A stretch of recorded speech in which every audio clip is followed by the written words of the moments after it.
മക്കയിലെ വിശുദ്ധ കാബയുടെ കിസ്വ മാറ്റൽ ചടങ്ങ് നടന്നു. വർഷത്തിലൊരിക്കലാണ് കാബയുടെ മൂടുപടമായ കിസ്വ മാറ്റാറുള്ളത്.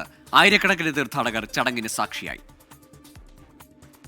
ഇന്ന് പുലർച്ചെയാണ് വിശുദ്ധ കാബയുടെ മൂടുപടമായ കിസ്വ മാറ്റൽ ചടങ്ങ് നടന്നത്. മക്കയിലെ കിങ് അബ്ദുൽ അസീസ് കിസ്വ നിർമ്മാണ ഫാക്ടറിയിലെ 154 തൊഴിലാളികളും ഹറംകാരി വിഭാഗം ജീവനക്കാരുമെല്ലാം ചേർന്നാണ് ചടങ്ങ് നിർവഹിച്ചത്. ഹജ്ജുംറ തീർത്ഥാടകരുൾപ്പെടെ ആയിരക്കണക്കിന് പേർ ചടങ്ങിന് സാക്ഷിയായി. എല്ലാ വർഷവും ഹിജ്റ വർഷാരംഭമായ മുഹറം 1-നാണ് കിസ്വ മാറ്റാറുള്ളത്.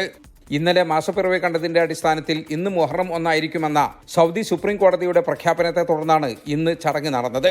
കാബയുടെ 4 വർഷത്തേക്കുമായി 4 കഷ്ണങ്ങളായാണ് കിസ്വയുടെ പ്രധാന ഭാഗങ്ങൾ തയ്യാറാക്കുന്നത്. കാബയിൽ അണിയിച്ചതിന് ശേഷം ഇവ തുന്നിച്ചേർക്കുന്നു. ആദ്യം പഴയ കിസ്വ ഒഴിവാക്കിയതിന് ശേഷമാണ് പുതിയത് അണിയുന്നത്. അറബി കാലിഗ്രാഫിയിൽ വിശുദ്ധ ഖുർആൻ വചനങ്ങൾ രേഖപ്പെടുത്തിയ ബെൽറ്റും വിവിധ വലുപ്പത്തിലും ശൈലിയിലുമുള്ള 54 മറ്റു കഷ്ണങ്ങളും കിസ്വയുടെ ഭാഗമാണ്. 1415 കിലോഗ്രാമാണ് പുതിയ കിസ്വയുടെ ഭാരം. 14 മീറ്റർ ഉയരമുണ്ട്. 825 കിലോഗ്രാം അസംസ്കൃത പട്ട്, 120 കിലോഗ്രാം സ്വർണം പൂശിയ വെള്ളിനൂൽ, 60 കിലോഗ്രാം ശുദ്ധമായ വെള്ളിനൂൽ, 410 കിലോഗ്രാം അസംസ്കൃത കോട്ടൺ തുടങ്ങിയവ ഉപയോഗിച്ചാണ് കിസ്വ നിർമ്മിക്കുന്നത്.